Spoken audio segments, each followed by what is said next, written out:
तो नमस्कार दोस्तों, मैं हूं तनुज और आज के इस दौर में आप देख सकते हो कि गवर्नमेंट जॉब में कितना ज़्यादा कंपटीशन है। तो मेरे साथ है नीरज, जिन्होंने दो एग्जाम क्लियर करे हैं उत्तराखंड के। एक है उत्तराखंड पुलिस और एक है पीए का, पर्सनल असिस्टेंट स्टेनो का जो होता है। तो उत्तराखंड के ये दोनों एग्जाम है जो कि इन्होंने क्लियर कर रखे हैं। तो चलिए इनसे थोड़ा बातचीत करते हैं। तो सबसे पहले आप अपने बारे में बताइए कि आप कहाँ से हैं और आपका एजुकेशन क्या है और क्या बैकग्राउंड है आपका। मैं अल्मोड़ा के सल्ट के एक छोटे से गांव का रहने वाला हूं जिसका नाम थला है। और मैंने अपनी शुरुआती स्कूलिंग यहीं से करी है, 11th 12th, और उसके बाद जो ग्रेजुएशन है वो रामनगर नैनीताल से करा हुआ है। ओके। तो मतलब आपने जो पढ़ाई करी है वो गाँव से ही करी हुई है। जी बिल्कुल। उसके बाद आप अपने कॉलेज करने के लिए अपने गांव से दूर शहर में गए। जी ओके। तो आपने उत्तराखंड पुलिस और पीए आपने दो एग्जाम उत्तराखंड के क्लियर कर लिए हैं, तो आपको कैसा लग रहा है क्लियर करने के बाद। काफ़ी अच्छा लग रहा है, काफ़ी खुशी है कि मैंने जो मेहनत करी वो सफल हुई। काफ़ी डिफरेंट है। तो आपको ये एग्जाम प्रिपरेशन करने का मोटिवेशन कहाँ से मिला, आपने दो दो एग्जाम क्लियर कर लिए हैं। देखिए, मेरा पहले से ही जो इंटरेस्ट रहा है वो जीके वगैरह, जीएस वगैरह और अपने इनको जानने का रहा है। तो मैंने जब देखा कि ये सारी चीज़ें एग्ज़ाम वगैरह में होती हैं और गवर्नमेंट एग्ज़ाम, मेरे जो दीदी लोग हैं वो भी पहले से सर्विस में है, तो उनसे भी एक मोटिवेशन मिला। ओके। तो अगर जैसे कोई एवरेज छात्र रहते हैं जिनके 10 में मार्क्स कम होते हैं, 12th में कम होते हैं, तो क्या वो भी तैयारी कर सकते हैं बाद में। जी बिल्कुल, मेरे खुद के जो 10th और 12th में है वो 60% ही हैं, जो कुछ खास परसेंटेज होती नहीं है एक महीने में। ओके। लेकिन आप उससे तैयारी करने से ऐसा कुछ मतलब नहीं है।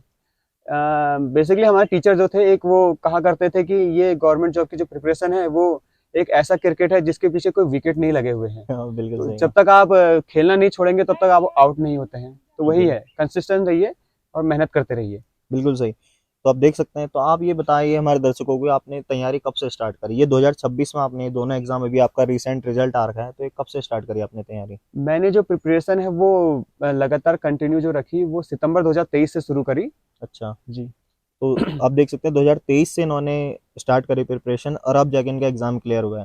और लोग 6 महीने और 1 साल तैयारी करने के बाद बोलते हैं कि हमारा एग्जाम नहीं निकल रहा है, हमने बहुत मेहनत कर ली। तो कहीं ना कहीं हमको कंसिस्टेंट रहना पड़ता है इन चीज़ों के लिए, तब जाके कहीं ना कहीं चीज़ें क्लियर होती हैं। तो आप बताना चाहेंगे कि आपने जो रिटर्न एग्जाम की प्रिपरेशन जो आपकी थी उसकी क्या स्ट्रैटेजी थी आपकी। देखिए, मैंने तो पहले सिलेबस को ध्यान में रखा कि सिलेबस जी। कैसा है। उस हिसाब से मैंने अपनी तैयारी रखी, और जो सिलेबस है उस हिसाब से मैंने टाइमिंग भी शेड्यूल करी हुई थी कि जिस किस चीज़ को मुझे ज़्यादा टाइम देना है और किस चीज़ को मुझे कम टाइम देना है।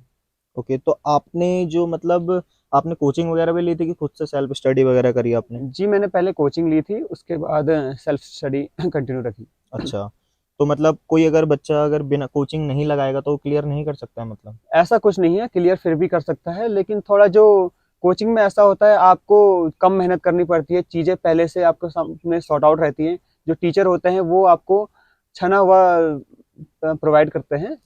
तो क्या ऑफलाइन कोचिंग से ही बच्चा निकल सकता है कि ऑनलाइन भी कोचिंग लेके वो कर सकता है। नहीं, आप ऑनलाइन ऑफलाइन कैसे भी कर सकते हैं, आप यूट्यूब के माध्यम से भी पढ़ सकते हैं। अब अगर इकोनॉमिकली थोड़ा वीक वगैरह ऐसे हैं तो आप यूट्यूब वगैरह जहाँ फ्री सर्विस प्रोवाइड है वहाँ भी आप पढ़ सकते हैं। तो अगर आप फाइनेंशियली उतना अफोर्ड नहीं कर सकते हैं कि आप कोई कोचिंग ज्वाइन कर पाएँ, तो आप यूट्यूब से ही पढ़ सकते हैं। बता ही रहे हैं कि कितना सारा कंटेंट यूट्यूब पे पड़ा हुआ है।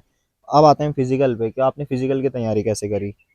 फिजिकल तैयारी मैंने यहीं अपने गांव में रह के शुरू करी, और यहीं जो रोड है रनिंग वगैरह यहीं करी, क्योंकि हम पहाड़ के रहने वाले हैं तो हमारा फिजिकल ऑटोमेटिकली अच्छा रहता है। दौड़ भाग रोज की बनी रहती है, तो ज़्यादा कुछ परेशानी हुई भी नहीं। यहाँ पे आपको कहीं ना कहीं इस चीज़ में फ़ायदा मिला है कि पहाड़ के रहने वाले हैं, और पहाड़ के आप देख सकते हो कितने ज़्यादा चढ़ाइयाँ होती हैं, तो पहाड़ के लोग थोड़ा मजबूत होते हैं इस चीज़ में। तो फिजिकल मतलब आपने इजीली क्लियर कर लिया। जी। ओके। तो जो प्रिपरेशन के दौरान सबसे बड़ा स्ट्रगल आपको क्या लगा, मतलब क्या है।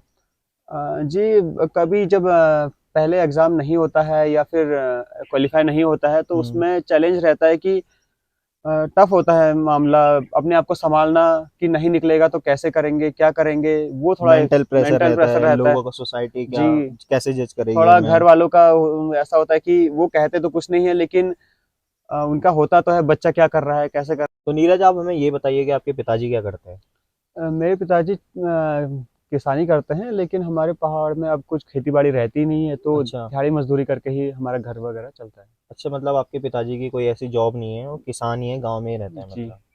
तब ओके, तो आपको कहीं न कहीं इस चीज़ से बहुत ज़्यादा मोटिवेशन मिली होगी अपने प्रिपरेशन के दौरान। जी, बिल्कुल, मुझे तो लगता है हम जैसे लोगों के लिए मोटिवेशन और कुछ नहीं यही होता है, माँ-बाप की जो शकल, जो मेहनत मज़दूरी करते हुए हमको पढ़ाते हैं, इससे ज़्यादा मोटिवेशन तो कुछ की ज़रूरत होती नहीं है। ये इन्होंने बहुत ही बड़ी बात कह दी है, बहुत ही छोटे शब्दों में, कि आप देख सकते हो किस प्रकार से उन्होंने बताया। उनके चेहरे पे भी साफ दिख रहा है कि वो कह रहे हैं कि पिताजी किसान है, और किसान अब खेती भी नहीं होती हालाँकि गाँव में ना, जी। क्योंकि जिस तरीके से उन्होंने बताया उनके गाँव में भी अब कोई खेती नहीं होती।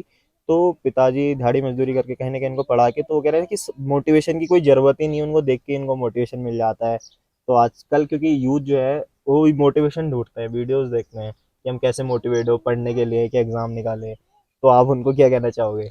जी, मोटिवेशन तो कुछ नहीं होता, मोटिवेशन आपको अपने आस-पास से ही मिल जाता है, अपने घर सबसे बड़ा मोटिवेशन आपके घरवाले हैं, आपके म माता-पिता हैं, जो आपके ऊपर उम्मीद लगाए बैठे हैं, उन उम्मीद से बड़ी कोई मेरे हिसाब से मोटिवेशन तो है नहीं। जी, जी, बिल्कुल सही कहा। मेन मोटिवेशन वही है कि अपनी आर्थिक स्थिति हम कैसे रहते हैं, किस तरीके से, तो वही है। क्या कभी लगा आपको कि सिलेक्शन नहीं होगा? ऐसा तो मैंने कभी सोचा नहीं, मुझे विश्वास था कि अभी नहीं तो कुछ समय बाद होगा, लेकिन ज़रूर होगा। ओके, तो फैमिली का कैसा सपोर्ट रहा? फैमिली का सपोर्ट काफ़ी अच्छा रहा, उनने कभी भी मुझसे ऐसा नहीं पूछा तू क्या कर रहा है, क्यों कर रहा है? वो हमेशा से मेरे सपोर्ट में खड़े रहे और हमेशा से मुझे आगे बढ़ने पे उन्होंने प्रोत्साहित ही करा आपको, हाँ, हमेशा मतलब मोटिवेट रखा मोटिवेट कि आप रखा। तैयारी करो, कोई दिक्कत नहीं है। हाँ, क्योंकि ज़्यादातर आप देखते हो कि अगर कोई प्रिपरेशन करता है तो उनके माँ-बाप उन्हें बहुत ज़्यादा प्रेशराइज़ करते हैं कि आप जॉब करो, साथ में ये वो। और कहीं न कहीं बता रहे हैं कि फैमिली का जो सपोर्ट होता है सबसे बड़ा सपोर्ट होता है। अगर वो सपोर्ट कर रहे हैं तो कहीं न कहीं बच्चा फिर शायद कर लेता है। तो अगला क्वेश्चन जो मैं आपसे पूछना चाहता हूँ कि जो एस्पिरेंट्स तैयारी कर रहे हैं, तो आप उनको क्या बताना चाहोगे कि कौन-सी मिस्टेक जो हैं कि उनको अवॉइड करनी चाहिए? कौन-सी गलतियाँ हैं जो उनको नहीं करनी चाहिए अपनी प्रिपरेशन के दौरान? पहले तो आप अपना जो सिलेबस है उसको देखिए, उस हिसाब से आपने पूरा सिलेबस को कवर कीजिए। पहली एडवाइस ये रहेगी, दूसरी एडवाइस ये रहेगी कि आप एकदम बिल्कुल पैनिक मत होइए किसी भी चीज़ में। 1 एग्ज़ाम देने के बाद, 2 एग्ज़ाम देने के बाद ऐसा मत सोचिए कि मेरा नहीं हो रहा है, छोड़ देते हैं। कंसिस्टेंट रहना पड़ता है, मेहनत करनी पड़ती है और जो डिस्ट्रैक्शन है, उससे बचना पड़ता है। ये आपको बिल्कुल ध्यान रखना पड़ेगा। तो देखा आपने कैसे नीरज ने अपनी जर्नी बताई कि कैसे एक छोटे गांव से आते हैं उत्तराखंड के, और कैसे इन्होंने अपनी जो शिक्षा थी वो गांव से ही इन्होंने करी। और पहाड़ में आप देख सकते हो कि एजुकेशन इतने हाई लेवल पे नहीं है, तो खुद से इन्होंने 12th के बाद अपना मार्गदर्शन इन्होंने खुद से ही करा। बाहर जाके इन्होंने कॉलेज भी करा, फिर देहरादून गए, वहाँ से कोचिंग करी, फिर घर आए दोबारा, फिर इन्होंने सेल्फ स्टडी करके, और आज इन्होंने 2 एग्ज़ाम निकाल दिए। और ऐसा नहीं है कि ये 1 साल में या 6 महीने में निकल गए हैं, इनको लगे 2 ढाई 3 साल लगे इनको निकालने में एग्ज़ाम, और आज उसका रिजल्ट हम सबको दिख रहा है, आपके सामने है। तो इन्होंने आपको बताया कि किस तरीके से आप लोगों को प्रिपरेशन करनी है।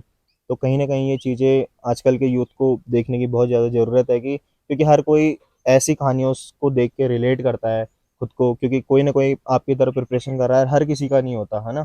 क्योंकि इतने सारे बच्चे हैं, हर किसी का नहीं हो पाता, पर कहीं न कहीं जो मोटिवेशन है, कहीं न कहीं हम किसी को देख के अपने से रिलेट करके, वरना कई बार बच्चे डिमोटिवेट हो जाते हैं कि हम नहीं कर पाएँगे, क्योंकि जब वो देखते हैं कि बड़े-बड़े कोचिंग सेंटर में पढ़ रहे हैं, जैसे देहरादून, दिल्ली, आपने देखा होगा मुखर्जी नगर जैसे।